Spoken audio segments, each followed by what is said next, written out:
Let's talk about Atlantis, folks. Lately, I've noticed a spike of people that are talking about the Richat Structure being the location or former location of Atlantis. And if you don't know what the Richat Structure is, it's also called the Eye of Africa or the Eye of Sahara, and it's off of the west coast of Africa. There's a couple reasons why people that suggest that this is the former location of Atlantis. For one, it's rings within rings, right? And the cities of Atlantis were always depicted as being a giant city that had giant circles around each other, like there were islands sectioned off by different quarters in a circular pattern. And if you look to the west coast of the Eye of Africa, it's got what appears to be landslides, like evidence of landslides. Because if that wasn't a landslide on a monumental scale, like I don't know what it is. One more reason why people think the Richat Structure might be it is because it's located right next to the Atlantic Ocean. Names will erode over time, but they don't change very much. July and August is really Julius and Augustus Caesar. That was off topic. That's probably a subject for another video. But anyways, if you take a look at these geographic locations on the map, there seems to be a story that plays out here.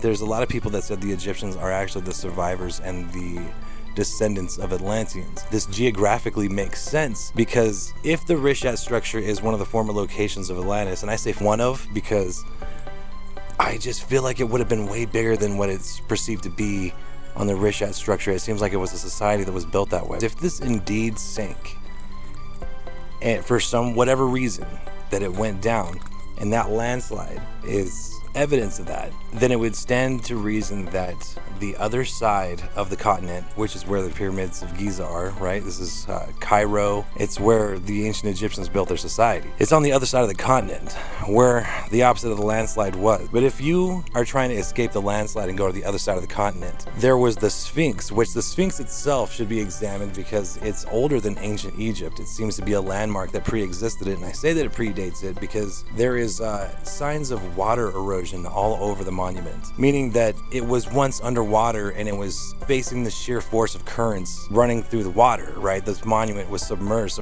Furthermore, the Sphinx seems to be a statue and the dedication to the constellation Leo, because at certain points of the year it's facing directly at the constellation Leo. Pharaoh head must be like Egyptian vandalism, but if you put that in perspective, if you were evading a civilization that was falling into the water, you would see the Sphinx as a landmark, realizing that this was once inhabitable and this might be the next best place to set up shop, you know? We heard about Atlantis writings from Plato, who said that he had heard it from great-great-great-great-great-grandfathers. It was down the lineage who had initially heard it from the priests of Egypt. Now, why do the priests of Egypt know about a society that was advanced, that futuristic? Their former civilization, they were survivors. So basically what I'm saying here is the only reason that we technically know about Atlantis or even heard of Atlantis is because of the ancient Egyptians. So it came from them. I think the guy's name was Solomon, right? This is like distant relative of Plato's, and this is where he heard it from. It was passed down or something, because it raises a lot of questions in my head. If you are familiar with the Venus Project, it's a project that was proposed by Jacques Fresco, and what he did was propose a society that doesn't have monetary systems in place. There's like maybe bartering, and the entire thing is built off of just mankind thriving instead of trying to survive. Doing this by having a fully automated city. If you look at his design,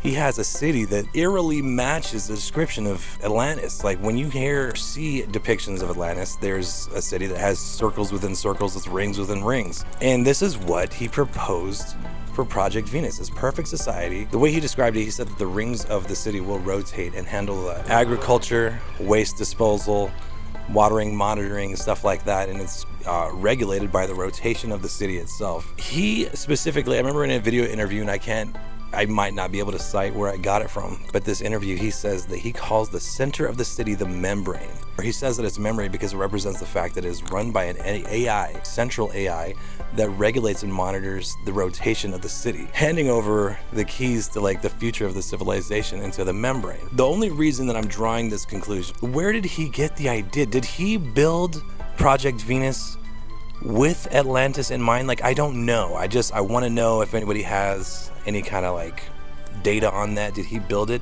with the idea of Atlantis in mind? And if not, That raises an even deeper question: is advanced civilizations and technology something that is actually written into the genetic code of humanity? You don't teach a beaver to build a dam, it just does it, right? Is this the first time that we've come up with AI? And if Atlantis was anything like Project Venus, which is eerily similar, then that could mean, by cross-referencing, that the center of Atlantis was run by a central AI. And maybe that had something to do with the falling or the sinking, pride goeth before a fall. I mean, AI seems to be mankind's like trump card.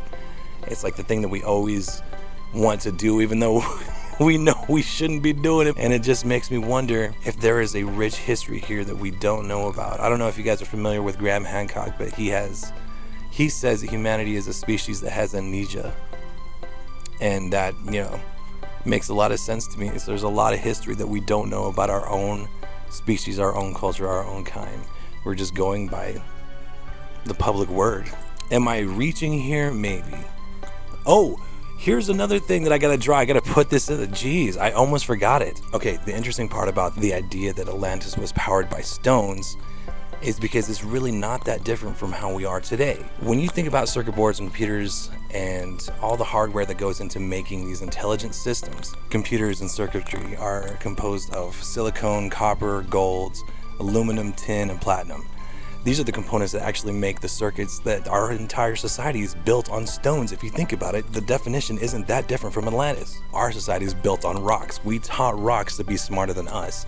Atlantis might not have been that different, and when you think about it that way, and it actually makes Atlantis seem like it was more of a modern society than we currently believe. Maybe advanced, sure, maybe they were ahead of us, but it's not something that we're probably not going to achieve ourselves. I think we're going to get there. This is just stuff that I think about. I don't know, I haven't really seen that many people draw these kind of conclusions. Let me know what you think. Like, subscribe, comment below. This would be awesome. This is interesting. I want to know if I'm alone in this or not. Thanks for watching. Prismatic out.